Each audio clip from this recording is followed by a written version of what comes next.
Welcome to our community. Susie Thomas with you this morning. We are always happy to welcome Jesse Ayers, Dr. Jesse Ayers from Malone University. Good morning. Delighted to be here again. Good morning. Well, you're always here because there's good news. So the most recent good news is what? Tell me.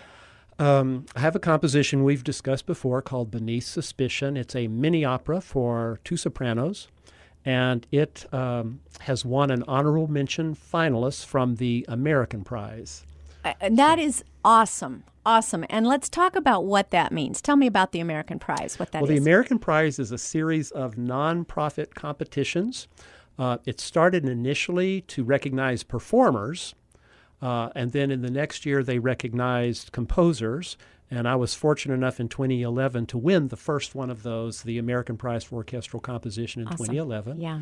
And I've had several pieces be finalists, but they are national awards.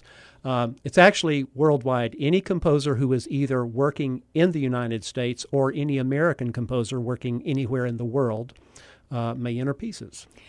I'm always interested in talking to people who create something that doesn't exist. You know, are you hearing music in your head and then transcribing it down? Or what is that process of coming up with putting notes together in a new way that they weren't put together before? Well, I'm almost always hearing music in my head, but it is usually music I've heard before. Just the other day, one of the old Sunday school songs called Climb, Climb Up Sunshine Mountain that I have not thought about for at least 60 years came to my mind out of the blue. But as far as composing, it is usually, I heard an author put it this way once. He said, ideas come when I summons them. So you get an idea for a piece, and you stare at the blank paper. You're at the keyboard, and you start looking for musical ideas and trying to make those take shape. So in some respects, it's like an architect or an engineer, knowing the materials you have and how they work, what performers you have at hand, what they can do and what they can't do, how you can combine those. So very much like a playwright or an author of a book. And some of it, inspiration comes, that an idea comes that pretty quickly, and sometimes it is sweat and hard work to say, this is not quite working yet. Sometimes I have to set it aside and I come back 2 or 3 days later. Sometimes I'll wake up in the night and go like, I've got it, you know, and you come up with the solution. So it's a combination of creativity, but also engineering. Yes. How do you know that that has never been written before? How do you know it's original once you've got it? Well, I know a lot of music. Well, yeah. and in some regards, you might say nothing's original because it's always based on, like a playwright again, of other things I've seen and read, and you think, oh, I could take that idea and take this a new direction with a different story. And, of course, in this particular piece, I deliberately quoted some songs that were popular during the Civil War, which we can talk about a little later. Right. So you do have to be on guard. I have heard so-called original compositions that I had heard before. I know. You know, say like, gee, that's been borrowed and you don't realize it. Sounds an awful lot like this one. Yeah. Right. Well, William Tell Overture. But it's amazing, you know, with only 12 notes in the chromatic scale, and I'm a tonalist, that you can keep on writing new pieces. You think you would reach a limit of, well, you know, there's only so many combinations, but Leonard Bernstein talked about this back in the 50s, about how many combinations there are, you know, just using mathematical formulas, but we keep writing new music. Is there a limit? I don't know. It seems like it might be an infinite possibilities. Somehow, by putting them all together in different ways. I guess eventually you end up to something that doesn't sound good, and then you think, okay, we're done. Oh, I think every composer all the time writes notes that don't sound good. We just don't release those to the public. Those go to the garbage can. Well, I love the one that you've just been recognized for, Beneath Suspicion. First of all, the story is remarkable. For people who are not aware of it, please let us know again. It is a little-known but a true story. Two women that lived in Richmond, Virginia during the American Civil War. One was middle-aged, wealthy, and white. The other was a freed slave, barely in her 20s. So in every way, they're different, but they shared a passion to see the end of slavery.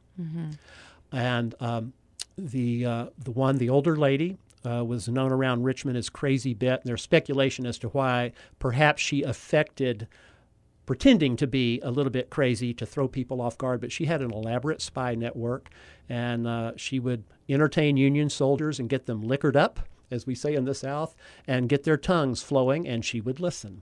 And she had a who had been her father's slave, named Mary Bowser.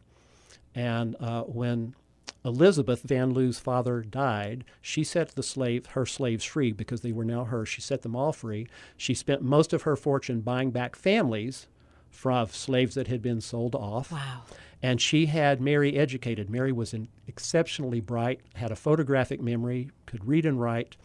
And Mary, somewhere along the line, Mary came up with the plan. And in my piece, I had to imagine some of the story. We know the people lived, but of course they weren't keeping notes about their activities that could send them to the gallows. Right. The way I tell the story, that Mary believes God has revealed to her a way she can help free her people. But doing so it's low-hanging fruit with a bitter taste, and that is to re-enter slavery. She had the opportunity to be a slave in the home of Jefferson Davis, the president of the Confederacy, and playing on the stereotype, an African-American can't read or write, a woman might read or write but wouldn't understand man talk. Playing on those stereotypes, she is literally reading his mail. She's reading the war dispatches. She's listening to conversations. Reports say that she could memorize a lengthy conversation word for word on one hearing and repeat it back. And she was passing this information through a rather elaborate little scam they had going. I shouldn't say scam, scheme. Yes. They had a way of passing that information on to Elizabeth Van Loo, the daughter of the former slave owner, and they smuggled that information, went straight to General Grant. So she was able to just collect information because people looked at her and looked through her as if she were invisible. As though she weren't even there. And there she is, a brilliant woman taking copious notes and playing the part. Basically helping us win the war. Yes? Yes. I mean, how could we have done it without that kind of information? Well, it does explain the historians, Civil War historians will tell you Robert E. Lee outgeneraled almost all the Union generals, but the Union had more resources, and then now we know they had all of this information. Amazing. It came from your work, Beneath Suspicion, came from a book. Tell me about that. Well, people not exactly. might be interested to read more about her. No? There is a book. Okay. I did not draw on that. Okay. I knew the story, and then as I researched it, I found this book had been written. It's historical fiction. It's by a historian named, sorry, I am drawing a blank right now. And so am I, it's but called it's called The Secrets of Mary Bowser. Secrets of Mary Bowser. Yes. The historian was going to write a historical account, and there's not enough information, so she changed to writing historical fiction. I got the book through interlibrary loan. I started to read it, but then I set it aside because there is very real possibility of plagiarizing without meaning to. Got it. Of getting so many ideas. I thought, I will just stop in the introduction. I will read it after the piece is done, lest I take this other woman's ideas as my own, and I don't want to do that. So you kind of had to do a lot of primary research on your own. It was a lot of Googling, seeing what I could find out about Mary Bowser. She and Elizabeth Van Loo were inducted into the Military Intelligence Hall of Fame in the 90s, so it's for certain that she lived. But as the war drew to a close, she made herself scarce, so that's why so little is known about her. Changed her name several times and kept moving. Very smart woman, and I know it's difficult to find. I've Googled and looked for an image of her, and the one that's there, they don't think that's she. No, there is one that the Library of Congress thought was her, and then somebody came back later and said, no, that's the wrong style of clothes. That's from much later, and that's not the same. And Mary Bowser's something of a common name, but it was not her. Very smart woman, very wise woman, and went and had a normal life then after that. But yes. Wow, are we grateful for her. It is unusual, I'm thinking, that a university the size of Malone would have 2 composers on staff, yes?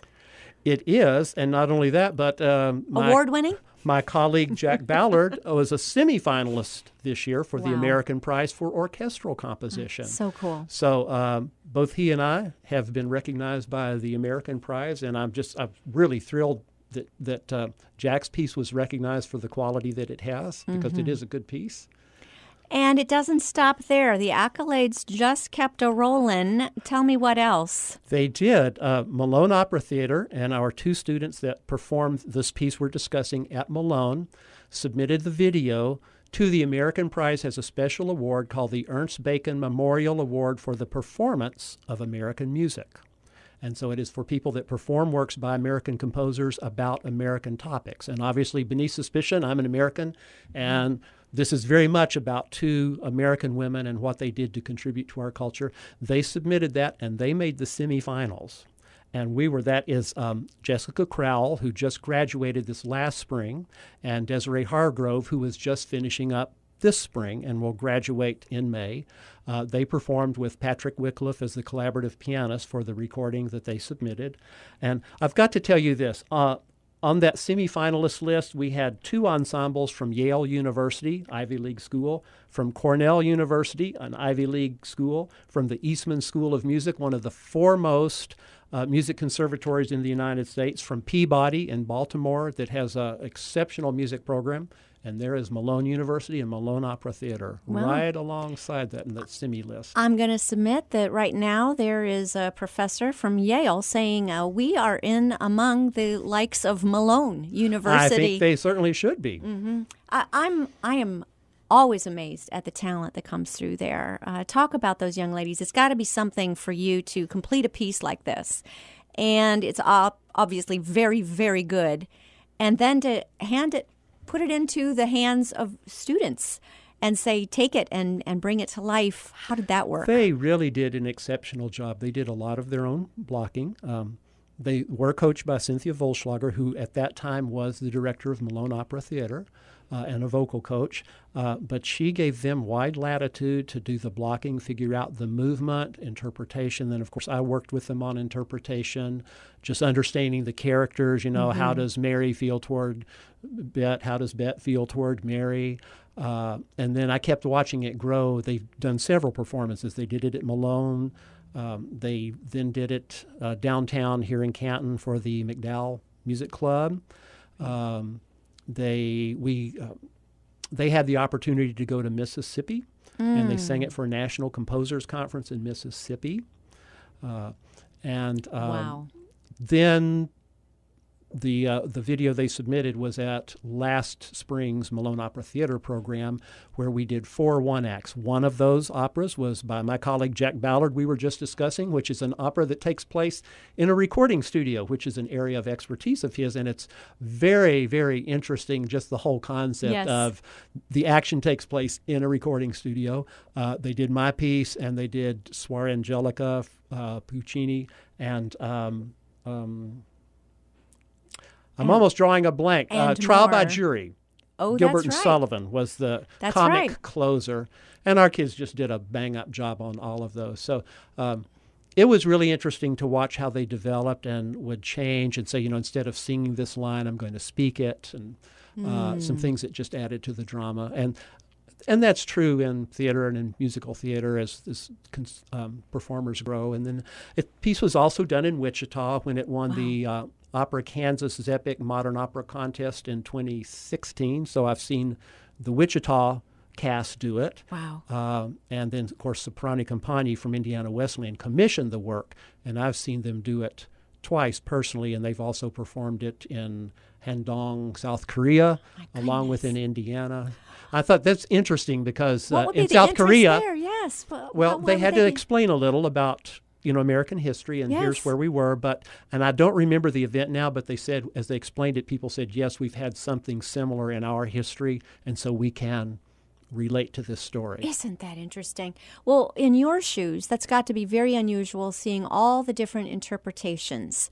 First of all, you're kind of just, at that point, a member of the audience, yes? Yes. And I had a chance to work with Soprani Compagni. Nice. They premiered the piece. They commissioned it. Mm-hmm. Also had a chance to go out to Wichita and work the last couple of rehearsals with them. And so it's interesting. Different individuals bring a different dynamic. And so all the performances are good performances, but they're all a little different. Yes. I've got to ask, do you have a favorite? They all are very good for different reasons. Very, very, very well spoken, well said. We're going to take a short break. We're visiting with Jessie Ayers from Malone University. You're listening to Our Community.